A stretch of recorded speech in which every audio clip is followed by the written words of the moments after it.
C'est toujours un moment extrêmement fort dans une enquête criminelle. Vous avez deux... Comment ça se passe, les auditions, comme ça, pendant 48 heures? Souvent, vous avez une série d'auditions. Il peut y en avoir 3, 4, 5, 6, ça peut monter jusqu'à 8 ou 9. Dans la même journée? Pendant 48 Pendant heures. 48 heures.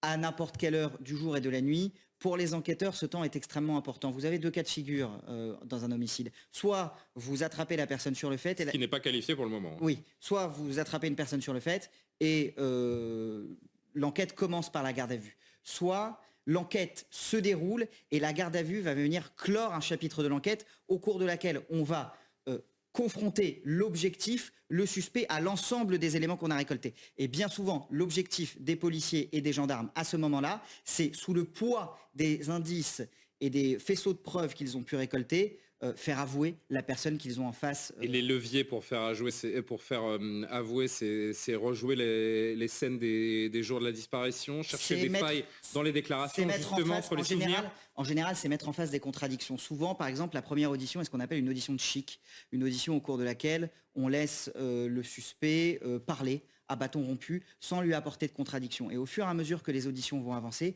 les policiers et les gendarmes vont apporter de plus en plus de contradictions jusqu'à prendre le suspect en étau et la personne alors n'a pas d'autre choix que d'avouer.